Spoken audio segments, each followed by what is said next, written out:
Let's get educated. That's why we're here, to bring you the stories impacting K-12 classrooms and college campuses.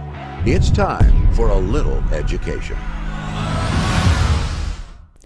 Well, hello everyone, and welcome to today's episode of Educated. I am Katie Patrick, as always, and as always, I'm joined by Mr. David Fiorazzo. Welcome. Cheers. Cheers. All right, well, listen up, everyone. Very serious. Tomorrow, one sleep away is the last day to enroll in Freedom Project Academy's live courses for our K-12 Judeo-Christian Classical Online School. We've been talking about it and still talking about it. And we are in the final moments for you to get your children into our school so your kids can actually get an education. We would love for you to join us this fall. Your child can enroll full-time or maybe just one class or two classes.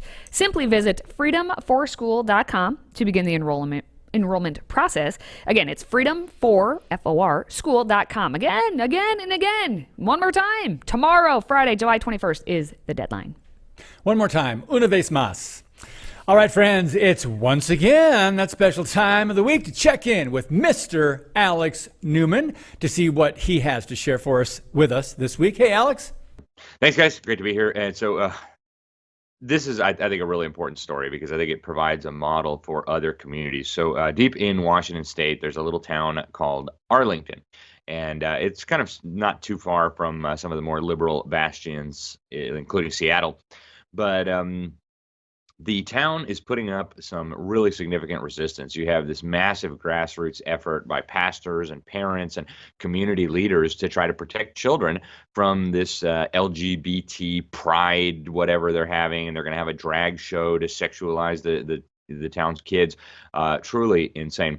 But they were going to hold it in early June, but they got so much pushback from community leaders, pastors, and including even some officials, retired and former, went to the mayor and urged her to try to stop this. So the deadline ended up getting pushed back. They told the organizers that they were going to need to hire their own security, that they were going to need to have insurance and all the rest of it. So now it got pushed back to July 22nd. So that's coming up soon. But this little town of about 20,000 people has been blanketed by these incredible flyers and brochures that were put together by opponents of this agenda. You can see some of them here. Really, really powerful stuff. Drag queens grooming your children, urging parents, urging businesses to keep the kids away. You've got pastors urging their congregations. And actually, these activists distributed thousands of these flyers. They went door to door in a lot of the neighborhoods there and distributed these flyers, showing people what was going to be happening at this Pride Parade. Now, one of the things that I think is especially nefarious is that they're advertising this Pride Parade as a family-friendly. They're using images of happy little bears at campfires and rainbows. And, it just looks so fun. The theme is actually camp. So they've got camp director. And, of course, it's a guy dressed as a freakish caricature of a woman. And they are planning to do these drag shows in front of kids. So actually, I heard about this through former State Senator Val Stevens. She used to be the Senate leader there in Washington. She, wonderful lady. She served on the board of directors for ALEC nationally, the Association of Legislators, and she's helping to lead the opposition to this. She described it as a campaign to keep children safe from the seduction by provocateurs who would steal their innocence. And so I spoke with her on the phone yesterday, and she sent me some comments by email. She says a lot of the people in the town are really upset. They're taking action. In fact, they've got several major businesses in town that have agreed, and they're going to forego a lot of money because there's going to be a lot of people in downtown that day, but they've agreed to keep their doors closed on July 22nd, partly to allow their employees to, as she explains, escape exposure to the perversion. She's also calling for the drag queens here to be subjected to a background check prior to being given access to children. Really, really serious stuff that's going on here, folks. She said in a statement to me that the exhibit of males pretending to be female and acting out descriptions of ultimate sexual acts, normal or perverted, before children is depraved and unacceptable. Such adaptations of debauched displays before children is a snare of the fowler who would place unnatural images in the minds of children, and this will not be endured. And what she's saying here is very clear, right? Once these kids see these horrific sexualized images, those images don't leave their mind. That's going to be there forever. And they'll be thinking about it. It'll be in the back of their mind forever. It's just horrific. And of course, that's one of the goals of the organizers, right? Try to corrupt these children as much as possible. So Val Stevens also sent a letter to the mayor of the town saying that families deserve to be protected from this exploitation of children. Children deserve to be safe from seduction by deviants. And so she asked that they not allow men pretending to be women to perform these sexualized activities in the town square. But what is being reported in Arlington, I think this could be a model for other cities, for other communities that want to push back on this. We're already seeing at the state level a lot of Republican states taking action to protect children, to protect families from this sort of horror. In fact, in Florida, several communities were able to be spared of these pride parades because they passed a law protecting children from sexualized drag performances. And these LGBT pride activists said, well, if we can't dance half naked in front of the kids, we don't want to come. Well, good, don't come. Okay, and they're saying that this is free speech, that this is First Amendment protected. That is total baloney, right? That you have no First Amendment free speech right to show your genitalia to children, to do drag shows in front of children. There's no First Amendment right to do that. I don't care what rogue federal courts and the ACLU and child groomers might say about it. There's no First Amendment right to do that. Society has an obligation, in fact, to protect children from perverts and sexual activity. So I believe it's time for state and local governments to do their job and stop tolerating this madness, especially with respect to children. Thanks, guys.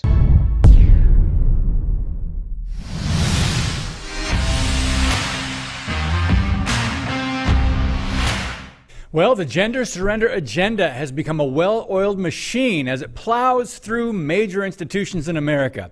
Since it was really difficult to pick just one story to discuss this week, we're going to look at these 5 jaw-dropping headlines. First, let's start in Seattle, where public schools offer free sex change services to students as young as 13, and there's more, without telling parents.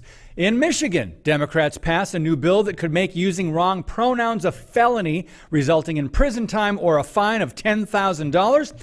The NIH has granted $3.3 million for Boston Children's Hospital to promote gender transitions to out-of-state minors. In Texas, a biology professor claims he was fired for teaching sex is determined by chromosomes X and Y. And finally, a federal judge in Wisconsin orders the school district there to let trans-identifying student use the girls' restroom. And the hits just keep on coming. I'm David Fiorazzo, and this is Christ and Culture.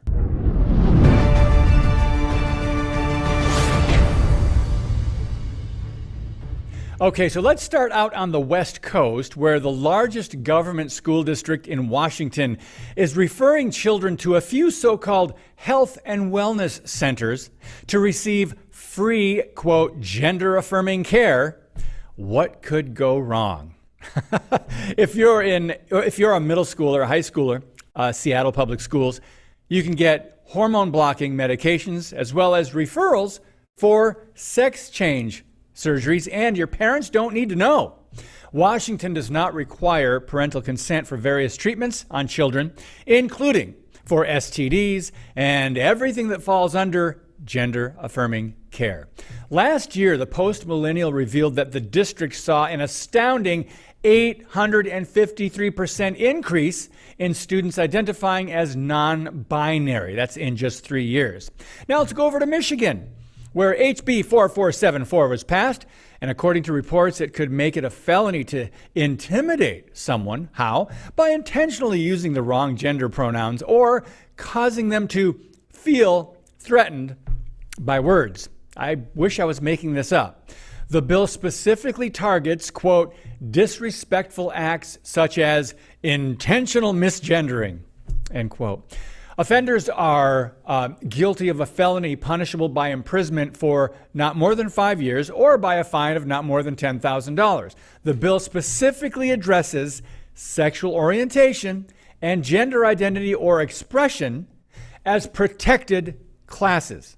The radical legislation is clearly unconstitutional, but when has that ever stopped the left? If the Michigan Senate approves the bill, Governor Gretchen Whitmer will likely sign it. Elections have consequences. Next, the NIH, the National Institute of Health, under the Biden administration, has given over $14 million of taxpayer funds for 8 project grants, specifically focusing on people who identify as transgender. Nearly $7 million of that is geared specifically for minors. Last year, Boston Children's Hospital was exposed in a scandal when the public found out they were pushing and performing gender transition, in quote, surgeries on children as young as 13. The hospital raked in a $3.3 million grant from the NIH to build a pro-transgender website and a training program targeting children in other states. The grant actually began in September of 2021 and will end August 31 of this year. Let's go down to Texas, where a biology professor for the past 20 years says his lessons on chromosomes, human biology, and sex led to his dismissal. Dr. Johnson Varkey taught the same lessons for 20 years, facts about the human reproductive system, and he never had any issues until he received a notice of dismissal. Varkey inquired about any complaints, but HR at St. Philip's College in San Antonio, Texas, didn't respond. Instead, he received a letter of termination and was told some of the complaints were offensive to the homosexuals and transgenders. First Liberty is handling his case, and they insist the professor's speech is not only backed by science and his religious beliefs, but is protected under the First Amendment. We'll see how that case goes. We were once a healthy society in which free speech was protected. People could voice their opinions. They could disagree with government. And we could have respectful debates of ideas, but not anymore. Finally, let's go to Wisconsin.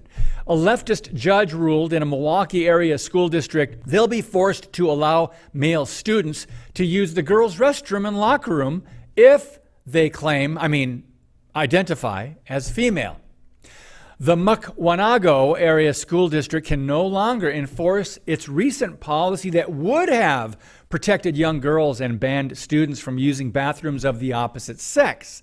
The mother of an 11-year-old boy who identifies as a girl filed the lawsuit on behalf of her son, and one judge's decision now blocks the entire district from keeping him out of the girls' bathroom. So gender confusion has become a massive issue for concerned parents, as we've seen outrage, disgust, more families either removing their children from public schools or weighing in on bathroom policies at public school board meetings. Back in March, by the way, I referred to this as the most programmed generation in history. Remember, as of last year, approximately 300,000 minors between 13 and 17 years old identified as transgender. This is tragic. So the trans train has become an unstoppable locomotive, and it's steaming through our culture. Two of its primary purposes are population control and the subjugation of America. Think about it. And remember, the issue is never the issue. The issue is the revolution. God bless you, and keep speaking the truth about things that matter. Today's show is sponsored by our friends at MyPillow.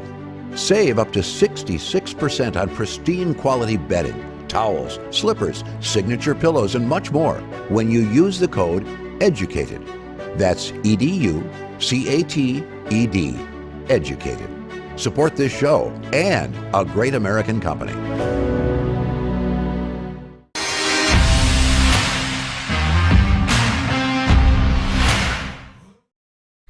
Hello, everyone, and welcome to the Dr. Duke Show. I am Dr. Duke, and I am joined today by Dr. Jake Jacobs. Jake, how are you? Great, Duke. always glad to be here in studio with you. Have you live, right? Oh, I love being here. Yes, sir. It's an honor and a pleasure. Yes, I agree. Reciprocated.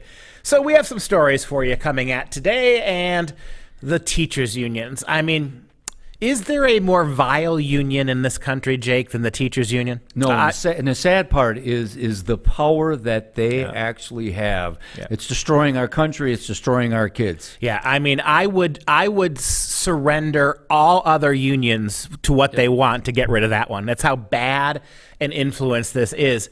And so we have spent a lot of time on this show exposing you in graphic ways how bad the books, the things that your kids are reading, the LGBTQ influence into the public schools. So the National Education Association, the NEA, the largest teachers group union in the country, is now recommending that the teachers who are off on summer break read the filth that is already in many of these libraries. Books like Genderqueer. And if you forget about this book, this is probably the poster child for grooming. It is written by Maya Kababe, who is just a complete piece of work. We'll see a clip from her in a moment. But this is the one that has the pedophilia in it. Has young people performing oral sex on each other and with adults, adult boy sex being pictured in images, actual graphic images. It's unbelievable that they would recommend this book to their teachers. Is not just enough to groom the kids, but to groom the teachers to defend books like this for the kids. Let's take a look at the video, and I'll turn it over to Jake for some commentary. My name is Maya Kababe. I am the author of Genderqueer, a memoir. I do not take the critique personally in the sense that I think the people saying negative things about my book are correct, or that it is a valid statement about the quality of my work. But I do take it personally as a citizen of this country who believes in free speech and believes in the freedom of information, and who worked in libraries for 10 years and is a huge supporter and lover of libraries. And I think that an attack on libraries, an attack on free speech, is an attack on every single American citizen, myself included. So I take it very personally in the sense that I feel like I am seeing the freedoms of our country being degraded. But I do not take it personally in that I think that I have written a bad book. You know what, Maya? Maya, you know what? You've been a librarian. What does that count for, Maya? And Maya, you're ignoring the whole pedophilia thing, right? No one cares what books are in your library. Nobody cares what you read. But when you take your filth into the public schools and present it to little kids, do you not see a problem, Jake? Because she surely doesn't. Now, it's interesting. This Maya Kobe, she calls herself E-M or okay? She goes by a general neutral pronouns. She says she's asexual, but I got to tell you something. She said something in another video I watched. She calls herself Aeroflux or Aceflux. So please bear with me real quick here. So I went to look this up. Aeroflux is someone who fluctuates between experiencing romantic attraction and not experiencing it, and or experiencing romantic attraction to different strengths. Aceflux is someone whose experiences of sexual attraction fluctuate. They may go through periods of asexuality and periods of experiencing sexual attraction. The strength of their attraction could also fluctuate, going through phases of weakness and intensity. Can I boil that down to one sentence? What? Sometimes you're horny, sometimes you're not. Is that it? Sometimes I feel like a nut. No, you're absolutely exactly right. And it's interesting. She said she was a librarian.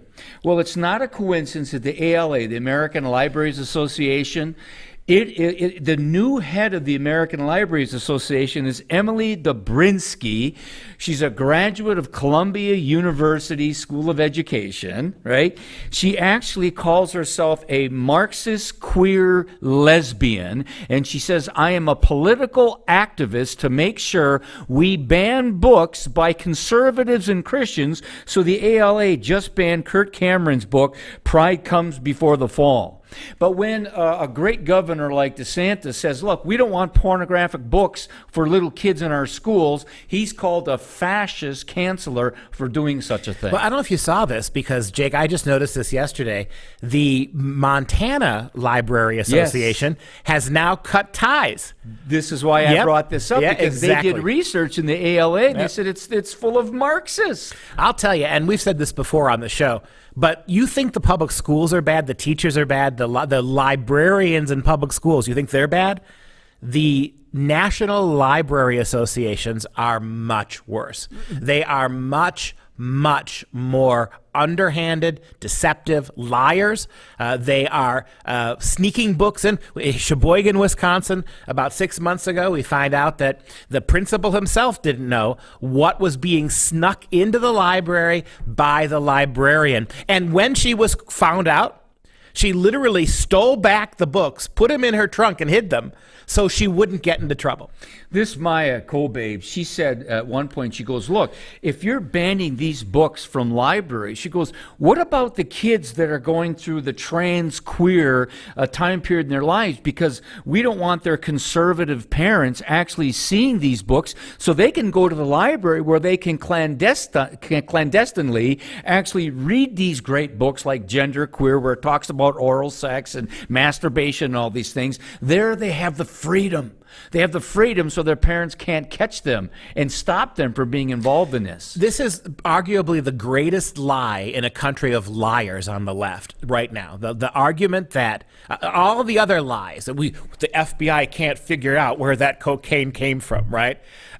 All the great lies of this country, perhaps the most dangerous one is this, that wanting to keep bad books and age-inappropriate books away from children is book banning, is anti-free speech, is anti-American, when scumbags, and because that's what she is, Maya Kobaba, right? And I'm going to say that. You mean E-M. Right, she, right? She said in her interview that she doesn't take it personal. So we'll call her what she is, a progressive scumbag. You're triggering me right now. Well, yeah. If I had a gun, we'd be triggering a lot of things right now.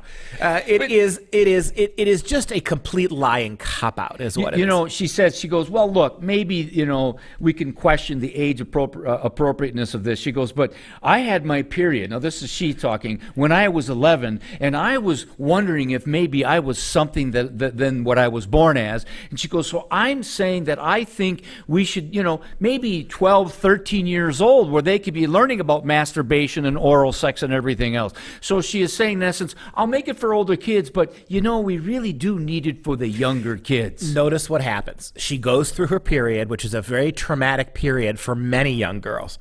Notice what the real warfare is. The warfare is against biology itself. Somehow now, and in her book, she suggests this as well, that when women go through the natural puberty cycle, and when they are at their most vulnerable, the most unsure of their own femininity because of what's happening to them, the trauma, the moderate trauma that most young girls experience, that's when lurking ghouls like Maya Kobab, she's right, hovering over them, trying to drag them into a different reality. She's a predator. Yep, a grooming predator, you're right. Yeah.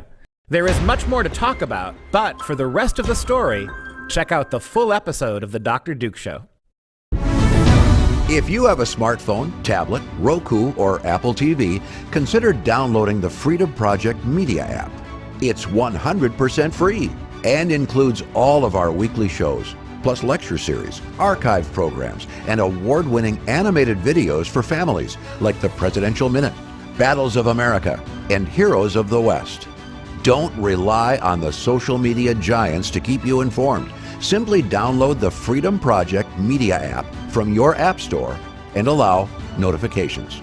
And we'll let you know when a new video is ready.